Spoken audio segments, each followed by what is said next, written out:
News, Maritime and Port News is proudly sponsored by the Ghana Shippers Authority. They provide you with the best in all your shipping solutions. Contact the Mother Shippers House in Accra. You can also join us live on YouTube and on Facebook on Omanfm and Netu TV GH, and also listen to Maritime and Port News on Ash FM in Kumasi. I am Nanesi Boateng. In our stories this morning, Finance Minister Ken Ofori-Atta has announced that government will from April 1st, 2022 reduce petroleum price build-up margins by 15 pesos per litre. According to Mr. Ofori-Atta, the reduction is aimed at mitigating the impact of the rising prices of petroleum products at the pumps for the next 3 months. The details of the reduction are in areas such as boost margins, which is reduced by 2 pesos per litre, Unified Petroleum Pricing Fund UPPF margin reduced by 9 pesos per litre, fuel market margin FMM reduced by 1 pesos per litre, and primary distribution margin PDM reduced by 3 pesos per litre. Mr. Ofori-Atta explained during his speech on Thursday that the rising fuel prices at the pumps are largely influenced by rising crude oil prices on the international market and exchange rate depreciation, hence the increase in petroleum products. According to him, while the rise in crude oil prices on the international market should have benefited the country, on a net basis, Ghana's import of petroleum products amounted to 5.2 times the value of its crude oil export proceeds. He, however, stated that the reduction in margins of petroleum price build-up to be initiated in April is expected to reduce price of petrol by 1.6% and diesel by 1.4%. Let's listen to him.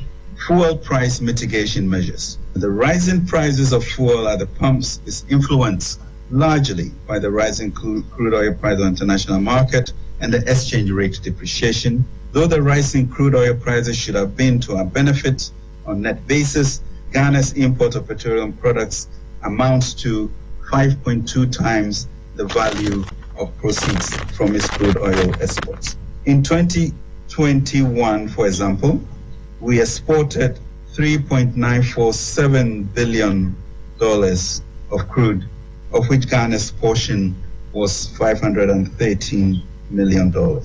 However, we imported $119 of crude and finished products. So the purported windfall gain in foreign exchange is quite a mirage.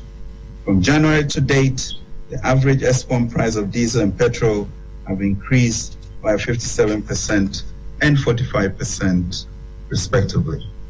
Unlike in other countries where the hike in crude oil prices and exchange rate volatility are leading to shortages in supply of petroleum products, government is implementing measures to guarantee constant supply of petroleum products.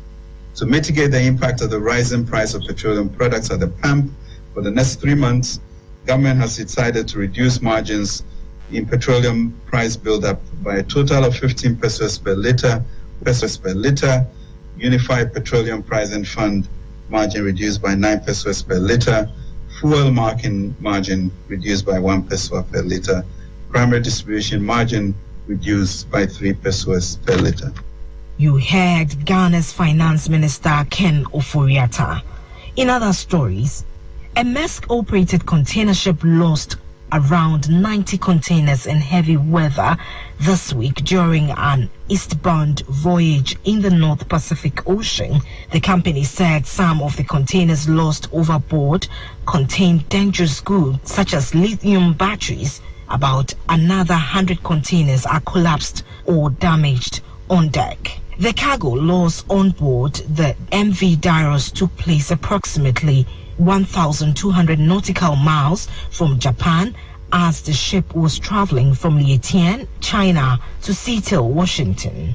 Cargo consultancy WK Webster reported that as of March 21st, the ship was southwest of the Fox Islands, Alaska, with a scheduled arrival in Seattle on March 27th. No injuries have been reported so far, and the ship is continuing on its voyage. In other stories, The latest disruption indicators show no matter how targeted a zero COVID measure is in China, there are impacts on the flow of trade. The latest disruption indicator from Kuhn, Negal dismisses the downplaying bluster and the claims that the Asian port was operating normally. Port productivity hinges more on vessels. Windowed posted similar disruption data showing a decrease of 84% in the volume of container processing at the port of Yetian. According to the HLC Holding latest email to client, the result of the disruption in Shenzhen and Shanghai is impacting container turnaround. CMA equipment shortage is now deteriorating at many origin ports. So far, CMA likes to push more SOS business from Shanghai and Ningbo to PSW. Once the lockdown in China is lifted, a huge backlog of delayed containers will fill the vessel and make peace tight again. So that'll be all for this morning's edition of Maritime Import News. And of course, this week's edition of Maritime Import News, proudly sponsored by the Ghana Shippers Authority. They provide you with the best in oil shipping solutions. Contact the Mother Shippers House in Accra. For more Maritime Import News, you can always log on to YouTube and Facebook on Omanfm, and also listen to Maritime Import News on Omanfm in Kumasi. My name is Nanisi Boateng, my producer. Have a great day. Yenso akwan suju medie hia mo man bia nkanko edi Ghana eku wiase na di wiase so ba Ghana Shippers Authority ani so ade hunu ne se ye bebuo nso so adwadifo e wo haw bia wonam mu efiri no ma ayra dia seye sika yaji wa emfa kwan so eni haw ahodo pi ye nya daje chen so adwadifo eno ma eko se de be ya wo beti ase ye ni so ade hunu ne se ye besom ni asom sompa hwe Ghana